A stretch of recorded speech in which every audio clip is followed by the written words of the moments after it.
Well, it's been over 200 days since the war in Ukraine began, and in the last 2 weeks, the situation on the ground has been shifting rapidly. Russia has escalated its offensive, firing a barrage of missiles at Ukrainian towns and cities, while Ukrainian troops are countering Moscow's attacks by reclaiming towns and villages that had been occupied by Russian troops. Now the Kremlin is once again pushing the idea that negotiations could take place. Kremlin spokesperson Dmitry Peskov says that the goals of what the Kremlin calls its special military operations in Ukraine remain unchanged, but added that they could be achieved through negotiations or other talks. Peskov made the comments to a Russian newspaper. It's the latest in a series of statements this week, stressing Moscow's openness to those talks. The change of tone follows a run of humiliating defeats for Russian forces as the war pushes towards the end of 8 months. While Russia has said before that it's prepared to negotiate, the repeated references to that possibility this week is striking. Earlier, Foreign Minister Sergei Lavrov said that Moscow was open to talks with the West, but the United States dismissed the statement as posturing.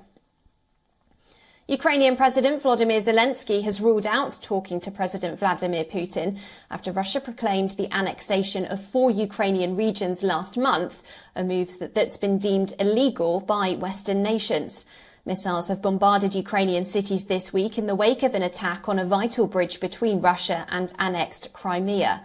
On the ground, while Russian-backed separatist forces are making advances in the east, in southern Ukraine, the position of Russian troops seems to be weakening.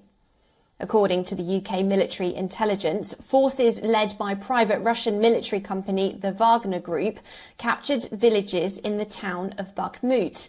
This is Russia's first such advance in more than 3 months. Ukrainian forces are pushing Russian forces out of the northeast and putting them under heavy pressure in the south. Ukraine's main focus now is Kherson, one of 4 partially occupied Ukrainian provinces that Russia claims to have annexed. Moscow claims its forces will help evacuate residents out of occupied Kherson to other areas. Meanwhile, Ukraine says it's recaptured more than 600 settlements in the past month, including 75 in the strategic Kherson region. Ukraine's President Volodymyr Zelensky has promised his people that they would prevail against Russia's invasion.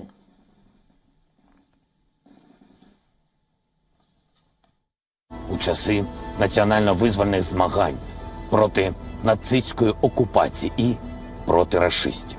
Цей нинішній ворог у своєму злі об'єднує, здається, всіх ворогів нашої державності, які були. І перемогою над цим ворогом ми відповімо усім ворогам, які посягали на Україну, на тих, хто жив, хто живе і хто житиме на нашій землі. Це буде перемога усього нашого народу.